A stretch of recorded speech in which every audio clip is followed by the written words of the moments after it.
हाँ, अब बच्चों देखिए, भौतिक विज्ञान आज से शुरू कर रहे हैं। इसमें पहला पाठ है प्रकाश का परावर्तन। प्रकाश के परावर्तन के बारे में समझना है।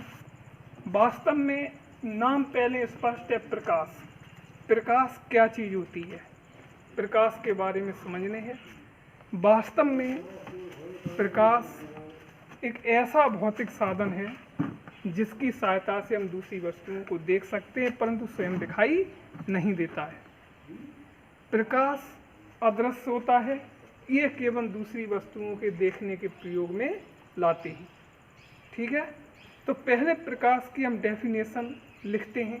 तो बच्चों हेडिंग डाल लीजिए प्रकाश, यानी परिभाषा किस तरह से लिखना है। प्रश्न है प्रकाश किसे कहते हैं, प्रकाश की परिभाषा लिखना है। तो बच्चों इसे कॉपी पर नोट करिए। प्रकाश वह भौतिक साधन है जिसकी सहायता से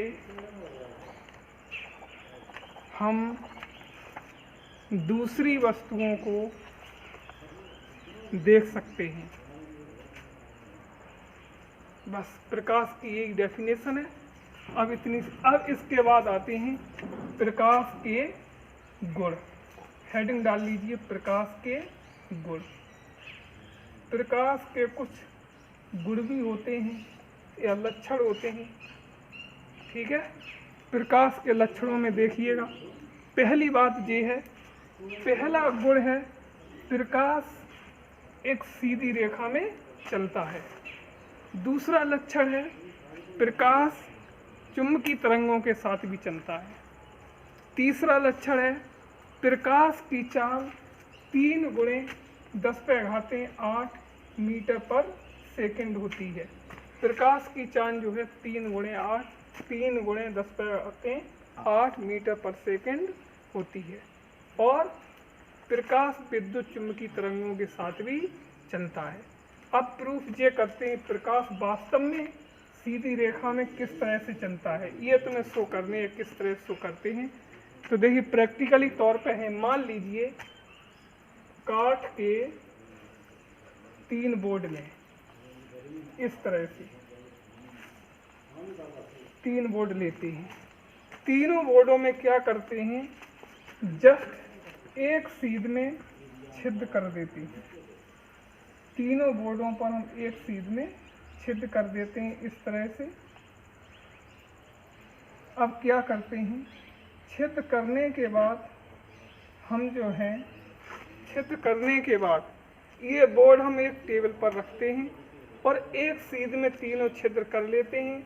एक तरफ हम लैंप लगा लेते हैं या मोमबत्ती रख लेते हैं एक तरफ, और दूसरी तरफ हम नेत्र लगा लेते हैं, दूसरी तरफ हम देखते हैं। तो हम क्या करते हैं, जब ये अगर एक सीध में बिल्कुल हैं तो हम नेत्र से देखें तो इस लैंप की या मोमबत्ती की ज्योति हमें स्पष्ट दिखाई देगी। अगर हम इनमें से किसी एक को ऊपर नीचे खिसकाएं, माना कि इसको हमने थोड़ा ऊपर की ओर इधर आगे की ओर बढ़ाई, अर्थात सीध इनकी जो है थोड़ी चेंज की है, तो हम मान लीजिए इसे जब बढ़ाया है ऊपर नीचे तो ये छिद्र यहाँ की बजाय यहाँ होगा। ठीक है, छिद्र माना कि यहाँ पहुँच गया। अब हम क्या करते हैं कि वैसे देखते हैं इन तीनों के छिद्र सीध में नहीं है। अब यहाँ से हम नेत्र की सहायता से देखेंगे प्रकाश की लैंप की ज्योति को, तो ये स्पष्ट दिखाई नहीं देगी, क्योंकि प्रकाश जो है जो भी चलता है वो सीधी रेखा ही नहीं चलता। अगर तिरछा चलता होता तो ऐसे करके इस तरह से पहुंच सकता है।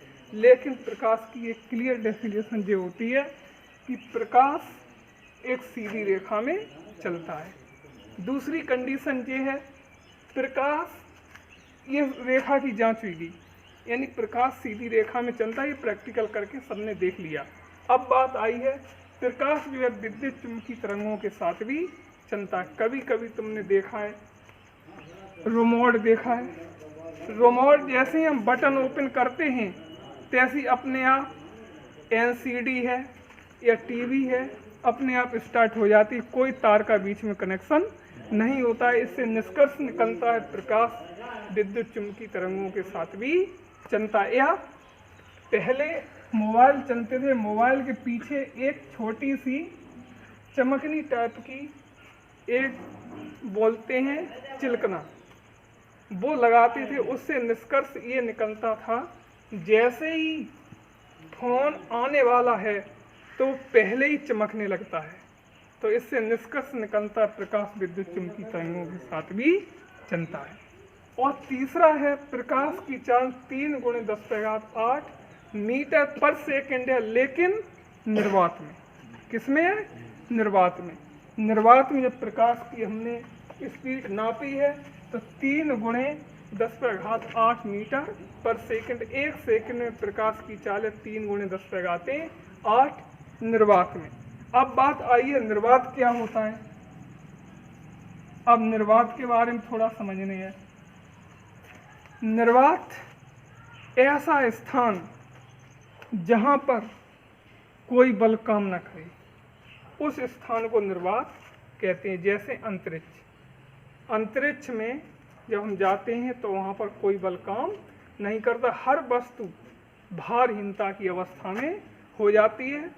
तो उस जगह पर जब हम जाते हैं तो क्या करते हैं, अंतरिक्ष में जब जाते हैं तो हम सुरक्षा कवच पहन कर जाते हैं।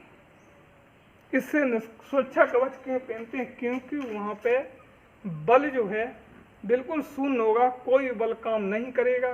तो सुरक्षा कवच जब पहन लेते हैं तो शरीर का उससे प्रेशर दबाव बना रहता है। क्योंकि अगर बाई चांस सुरक्षा कवच नहीं पहने तो नाक से और मुंह से अपने आप ब्लड निकलने लगेगा, खून निकलने लगेगा। इसलिए हम सुरक्षा कवच पहनकर ही चलते हैं। अब क्या होता है, सुरक्षा कवच पहनकर चलते हैं और वो हमेशा पहने रहते हैं। जहाँ पर निर्वात मिले, यानी निर्वात जहाँ तक बना रहेगा वहाँ पर हम सुरक्षा कवच पहनकर ही जाएंगे। ठीक है। अब इसके बाद इसकी थोड़ी परिभाषाएं लिखना है। अब इसके लक्षणों में नंबर 1 लिख लीजिए। नंबर 1 लिखिएगा, सभी कॉपी निकालिए। प्रकाश सीधी रेखा में चलता है।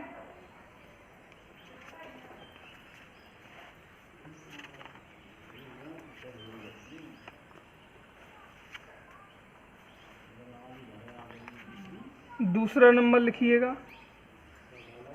प्रकाश विद्युत चुम्बकीय तरंगों के साथ भी चलता है।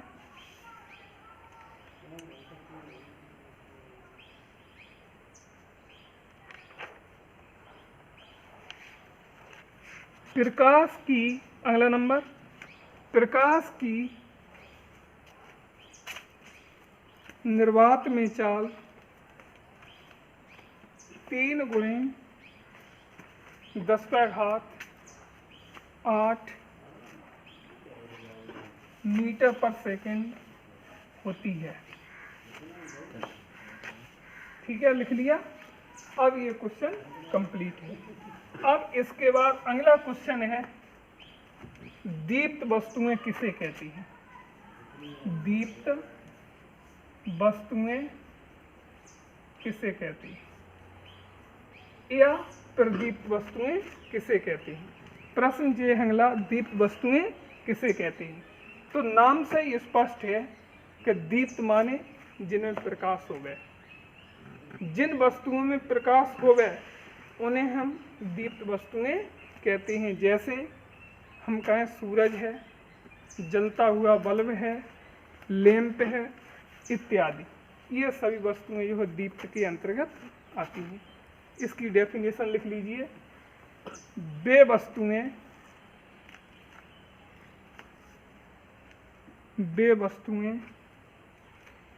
जिनमें स्वयं में प्रकाश हो,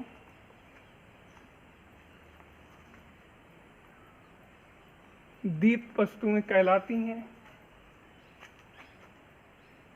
दीप्त वस्तुएं कहलाती हैं। जैसे सूर्य, सूर्य सन, जलता हुआ बल्ब, जलता हुआ बल्ब, लैंप आदि। इस तरह से ये लिख लेते हैं। ये इसके एग्जाम्पल हैं, तो ये एग्जाम्पल हम लिख सकते हैं। अब इसके बाद सेकंड क्वेश्चन आया है अदीप्त, अदीप्त वस्तुएं, अदीप्त वस्तुएं। नाम से ही स्पष्ट है, अदीप्त जिसमें प्रकाश न होवे, वे वस्तुएं जिनमें प्रकाश न होवे अदीप्त वस्तुएं कहलाती हैं। ठीक है, तो इस तरह से लिखना है। कुछ एग्जाम्पल भी हैं, जैसे हम कहें ईंट, पत्थर, चंद्रमा इत्यादि। चंद्रमा में भी प्रकाश नहीं होता, तुम समझते हो चंद्रमा रात में निकलता है, उससे रोशनी होती है, लेकिन चंद्रमा में स्वयं में प्रकाश नहीं होता, दूसरे के प्रकाश से ये चमकता है। इसीलिए चंद्रमा की रोशनी जो है वो गर्म नहीं होती है, बिल्कुल सिंपल होती है। चंद्रमा की लाइट गर्म नहीं होती, अगर गर्म होती तो रात्रि के समय भी गर्मी लगती, यानी धूप जैसे सिस्टम होता। तो चंद्रमा की जो रोशनी है तो वो अदीप्त के रूप में कहते हैं, चंद्रमा को अदीप्त ही मानते हैं, क्योंकि चंद्रमा में स्वयं में प्रकाश नहीं होता है। तो अदीप्त के बारे में लिखो, लिखिए अदीप्त के बारे में नागेंद्र भाई। वे वस्तुएं जिनमें जस्ट 20 है परिभाषा, वे वस्तुएं जिनमें स्वयं में प्रकाश न हो अदीप्त वस्तुएं कहलाती हैं, अदीप्त वस्तुएं कहलाती हैं।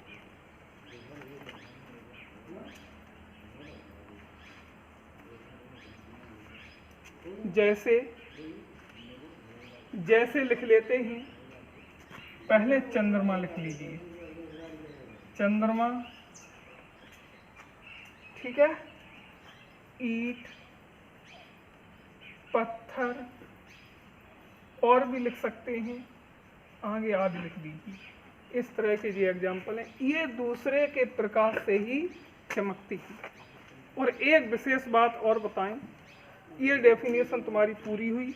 एक विशेष बात ये समझ लीजिए, भौतिक विज्ञान के अंतर्गत कोई भी वस्तु अगर हम देखते हैं तो देखने पर हम क्या करते हैं, जैसे कोई वस्तु यहाँ पड़ी है तो इस वस्तु को हम क्या करते हैं, अगर देखने की कोशिश करें, अगर हमने इस वस्तु को देखा, अगर ये वस्तु तुम्हें अगर देखे तो हमें वस्तु स्पष्ट दिखाई देगी, अन्यथा दिखाई नहीं देगी। क्योंकि कभी कभी ऐसा होता है, तुम रास्ते से गुजर रहे हो, रास्ते में ईंट पड़ी है, ईंट रास्ते में पड़ी है, या ईंट उसके बाद तुम रास्ते से गुजर गए, आगे वाले किसी बालक ने पूछी है कि रास्ते में कहीं ईंट पड़ी मिली, तो तुमने बोल दिया हमें कहीं दिखाई नहीं दी।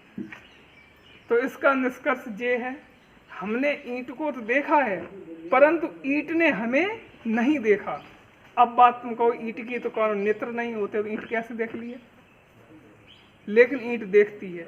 जब हम किसी चीज को देखते हैं तो वस्तु जो है वो वस्तु तुम्हारी किरणों को वापस परावर्तित करती है।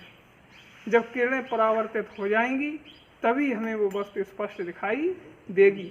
कभी कभी ऐसा होता, बीच में कांच पड़ा है, कांच पड़ा है, कांच को हम स्पष्ट देखें, सफेद व्हाइट कांच है, बिल्कुल पारदर्शक कांच है, कांच बीच में पड़ा है, या बीच में कांच लगा है, एक दीवार खड़ी है, और हम ऐसे सीधे चले जा रहे, जाने पर हम क्या देखते हैं कि कांच आज कुछ नहीं देखा, कांच में सीधी चक्कर मार दी। लेकिन उसमें हुआ क्या, जबकि तुमने कांच को देखा है लेकिन कांच ने तुम्हें नहीं देखा, इसलिए वो वस्तु स्पष्ट दिखाई नहीं देगी, क्योंकि कांच ने परावर्तित किरणें नहीं की। अगर पीछे हम किसी तरह से हम पॉलिश कर दें तो हमें ये कांच स्पष्ट दिखाई देने लगेगा, क्योंकि पॉलिश की सहायता से किरणें परावर्तित कर देगा और हमें स्पष्ट दिखाई देने लगेगा। ठीक है, अब बच्चों कहाँ पर पहुँचे, अदीप्त लिख गए। तो हमने बताई है जब किसी वस्तु को हम देखते हैं, अगर वो वस्तु ही हमारे किरणों को परावर्तित करे तभी हमें दिखाई देगी।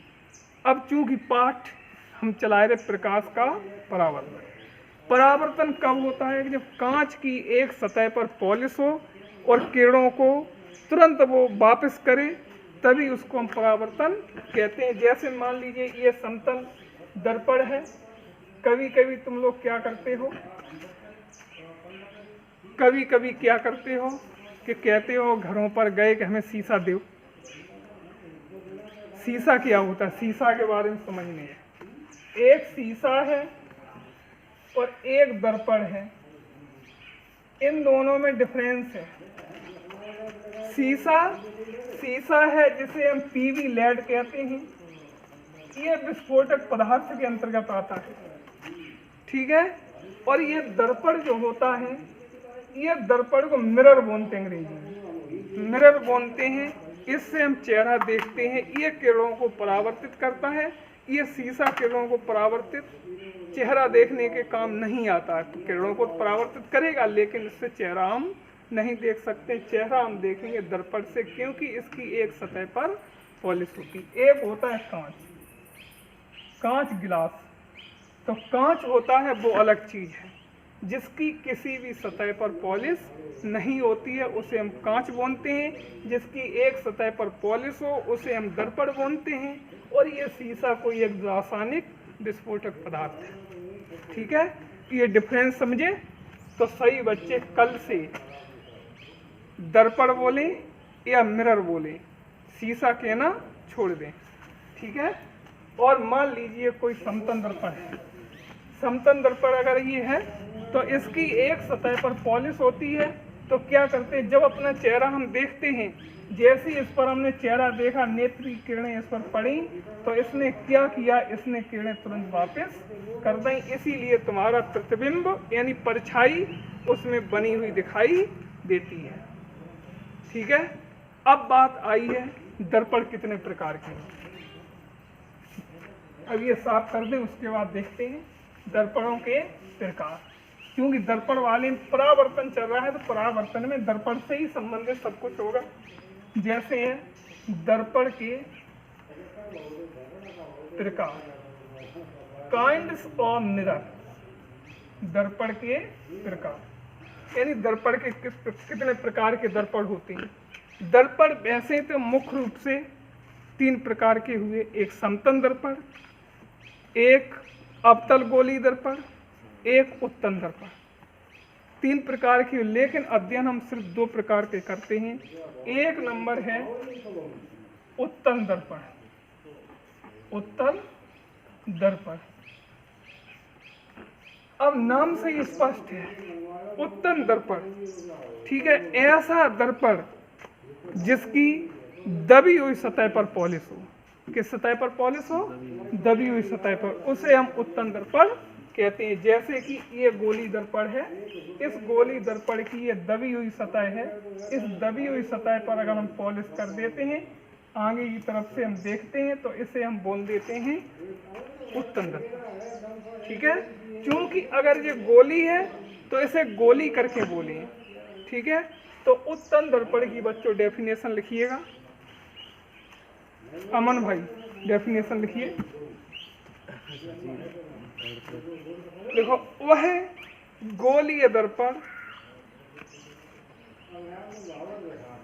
वह गोली दर्पण जिसकी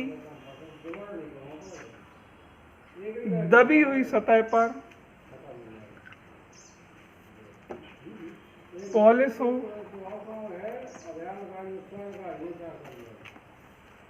दबी हुई सतह पर पॉलिश हो, उत्तल दर्पण कहलाता है। उत्तल दर्पण कहलाता है।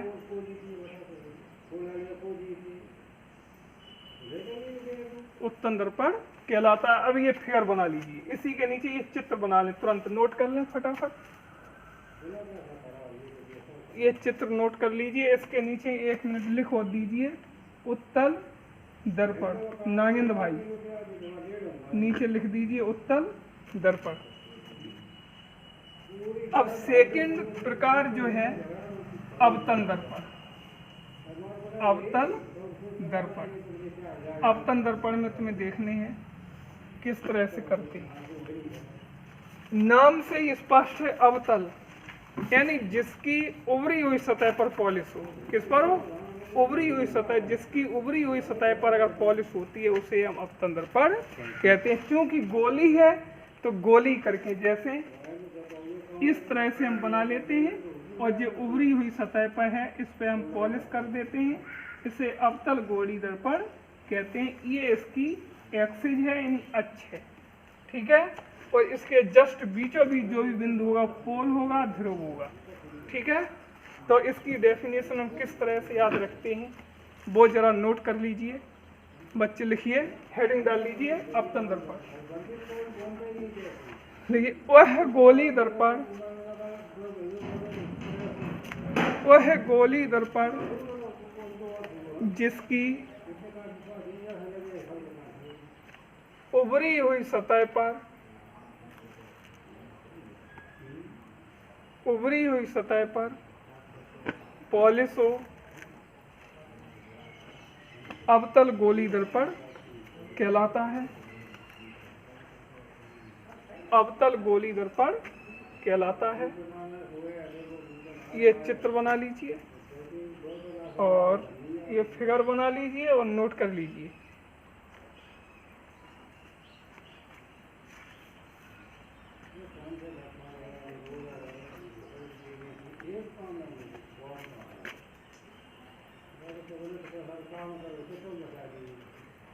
हाँ, कर लिया।